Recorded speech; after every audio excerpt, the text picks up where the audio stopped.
Hello mga ka-offloader, welcome back! So pag-usapan natin ang Philippine Stock Exchange. Kung ano, so tungkol sa mga bangko, banks naman tayo mag-usap na So Philippine Stock Exchange up siya ng 0.28%, nagsara ng 6,016. So ang mga sector na up is holding, services, mining, down naman ang financial, industrial, property. So yan sila ang mga most active. May active na up, may active na down. SM, ICT, plus sila lang yung nag-green. Tapos advance, ito sila. Yan, yung mga advance na yan. Tapos yung decliners naman, ito naman sila ang mga decliners. So, yan ang natin. So, pag-usapan natin ang mga bangko naman ngayon. Kung ano bang nangyayari sa mga stock natin na mga bangko. Uy, nasaan na ba? So, unahin natin si Metrobank. Metrobank, maraming naghahantay dito. So, burahin mo natin to para medyo malinaw paano natin siya So, burahin mo natin. So, Metrobank, kung ikaw ay isang OFW na nag-iipon sa bangko ng Metrobank, bakit hindi mo bilhin si Metrobank? Bangko din yan. So, imbis para mas lalo kang kikita kay Metrobank, kaysa savings lang, hindi ka kumikita. Pero dito sa stocks, kung bibilin mo si Metrobank, meron kang matatanggap na mga dividends. So, noong February namigay siya ng 3.5 at maganda yung natanggap natin. Tapos nakatanggap tayo ng 12,000. Tapos sa September naman mamimigay naman siya ng 1.5 kada share. So si Metrobank ngayon ay na-break niya tong 68.2 na sinabi nating kailangan niya i-break.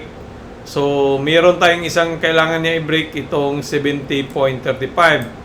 So medyo nag-resist pa muna dito ang si Metrobank. So pero kung titingnan mo sa nagbago na yung niya, nagbago na yung direction niya, kasi dito galing sa baba, umakyat siya diyan, tapos umakyat, tapos umakyat ulit, na-break niya yan. So pwedeng magganon muna si Metrobank. Ganyan, baka ganyan. So ang natin, nasa loob pa si Metrobank sa ating channel, nandito pa, kasi puporma to si Metrobank ng plug Matagal na panahon na nagkonso siya dito sa channel na yan. Ilang taon na ba yan? So halos dalawang taon na. So hinog na to. Dito pa nga kung wala lang gulo hinog na to, umakyat na yan So kung makabili ka dito, kahit dito lang muna na target price, yung pira mo ay kumita ng 14% na, which is hindi mo kikitain yan kung sa savings ka lang. So kaya hatiin mo yung savings mo, ibili mo sa kay Metrobank ang kalahati para kumikita ka naman. So target price naman ni Metrobank sa BDO 90, kay Cole 95, 89 naman kay Metrobank. So tingnan mo yan. Yung mga target price na yan, talagang mahit yan. Naabot yan. Kaso lang, hindi natin alam kung kailan.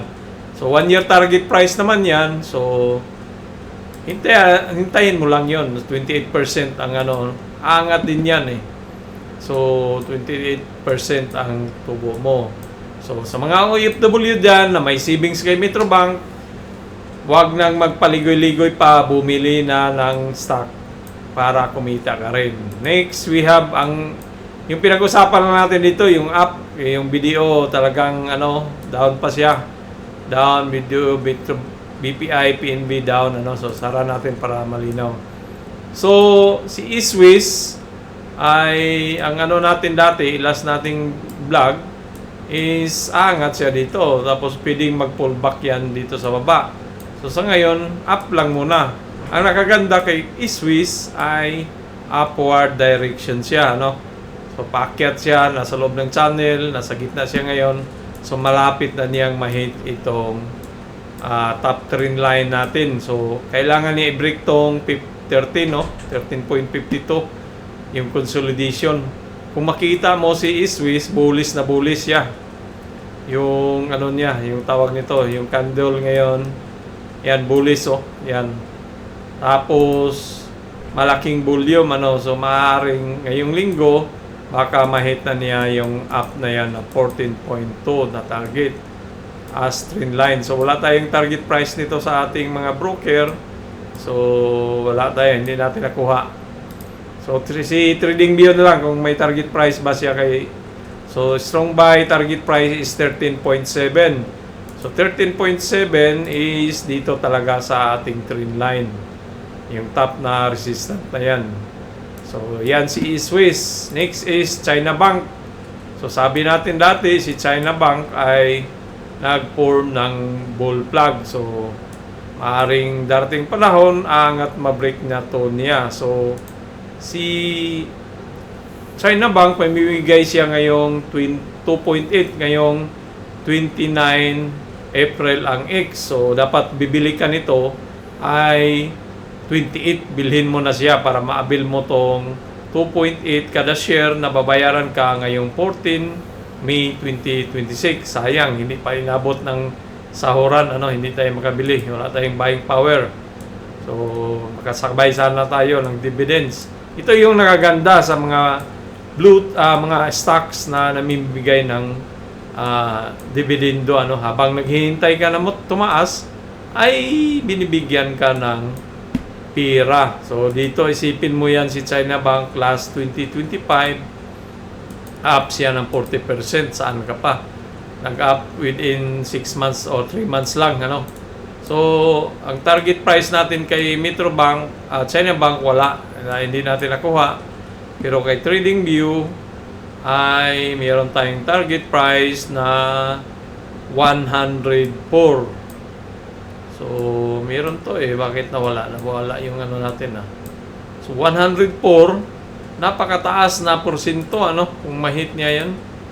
Yan, no? 50%. So, ang ginawa naman nito ni China Bank ay up and up, down, up. So, sa long term, meron pa rin siyang ano, gumawa pa rin siya ng malaking ano dito. Flag din yan eh, ginawa niya eh. Yan, gumawa din siya ng flag na malaki. Ano eh. Yan o. Yan. Tapos postito. May ginawa siyang plug na malaki pa rin. So, anak niya to, ano? Anak niya tong ginawa niya dito. So, maaring umangat yan si China Bank. So, kung may savings account ka naman o OFW ka, bakit ayaw mong bilhin si China Bank, ano? So, next is Union Bank. Union Bank, matagal na tayong naghintay nito. Hindi pa rin maangat, ano? So, dito tayo nakabili sa 60, 62 at hindi natin ibininta, long term ng ginawa natin kasi namimigay naman siya ng dividendo. Yan, no? Palagi tayong nakatanggap ng dividends dito eh. Yan, meron naman tayong nung March, nakatanggap na naman tayo ng piso kada share. So, ganun lang yun. So, habang hinihintay ko, binibigyan nila akong ng pera. So, ang target price dito ay 36 kay call. Hindi natin nakuha kay ano. So, ang nakikita ko dito, si Union Bank, gagawa siya ng cap, yan, no? So, yung caps, simple lang yan. May indicator dito, yan, ganun mo lang, draw ka lang ng ganyan. Yan. Tapos, ganyan mo sa lowest point. So, nakabuo ka na ng cap, ano? So, kung makabili ka dito sa baba kay Union Bank, at pag umangat, ay 175% ang kikitain mo, tutubuin mo. So, ang gagawin ko dito kay Union Bank, piso cost averaging ko to siya para bababa yung presyo na yan. So, kada sahod, maglaan tayo ng or may matanggap tayong dividends, natin, bibili sa kanya, no? So, bili ka ng 2,000, 1,000 pesos, hanggat bababa yung maabot ko yung dito, babalik ako sa baba. So, ganun yung gagawin ko sa piso. Pag para mahabol ko si Union Bank. Mag-piso cost averaging ako. So, bibili ako kada sahod o may dividends akong makita, matanggap, or ganon para. Next is Security Bank. So, mayroong pamimigay niya ng ex-dividend bukas. Kailangan makabili ka nito bukas para maabil mo tong 1.5 kada share at babayaran ka ngayong 8 May 2026. Diba? Saan ka pa niyan? Habang naghihintay ka na tumaas ang presyo, ikaw ay binabayaran. So, gumawa dito ng bullish plug. Yan. Ganun lang paggagawa ng bullish plug. Lipat ko dyan. Tapos, gawa ko ng poste. Yan, poste. Tapos, gawin ko to siyang target price pag nag-breakout to dyan. So, target price is 90. So, yan, 101 ang target price natin sa mga ating bangko. So, 101, tama lang naman, di ba? So, kung makabili ka dito at mahit yung 100 na target price, napakalaking bagay. That is almost 50% na tubo ng pera mo. Ibig sabihin, kung mayroon kang 10,000 pesos, tutubo siya ng 5,000 pesos. Saan ka pa niyan pag na-hit yung target price natin kay Security Bank? Next is RCB. So, si RCB ay gaya ng dati na nasa pa rin to. Nasa channel si RCB. Tapos, nasa bottom Ang nakaganda dito, pag nakabili ka na kay RCB, nasa bottom siya.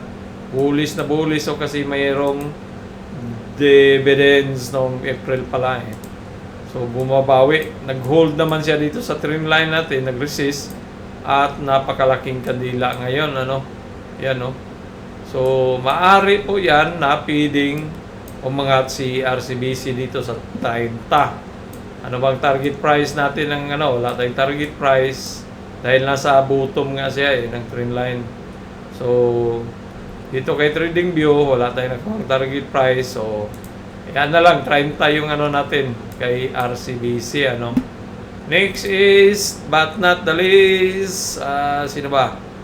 Ito pala, hindi natin Bank of Commerce. So, si Bank of Commerce, bullish na bullish. Kaya yata ito lusyutan So, namimigay din siya ng dividends. Pero, June. So, darating na June ngayong 26, mamimigay siya ng 0.45 din. So, ang ginawa ni Bank of Commerce ay bubuo siya ng cap. Yan yung cap na ginawa niya. So, maaari pag na-hit niya dito sa taas, dito sa taas na yan, so mag-consolidate yan siya dito para gumawa ng hawakan. Cap and handle ang gagawin, tapos angat doon sa taas. Okay. So, ulitin natin. Parang kagulo-gulo. Ay, nako. Kaya, ito, yan, ganyan. Para magkaroon ng candle. So, ang target price naman nito sa taas, sukatin mo lang tong lalim na yan, yung lalim na yan. Sukatin natin yung lalim dito sa taas. Tapos, dalhin natin yan siya dito sa taas. Yan. So, yan yung target price natin, 20. Yan, 20 ang target natin kay Bank of Commerce. Meron bang target price si video? Wala. So, wala tayong nakuhang So, ito yun si Bank of Commerce. Maganda, kasi cap yung paakyat yung niya. Tapos gumawa siya ng So, yan lang muna. Medyo natagal-tagalan tayo mag-upload. Adios mi amigos. Huwag kalimutan mag-subscribe naman sa ating channel bago umalis.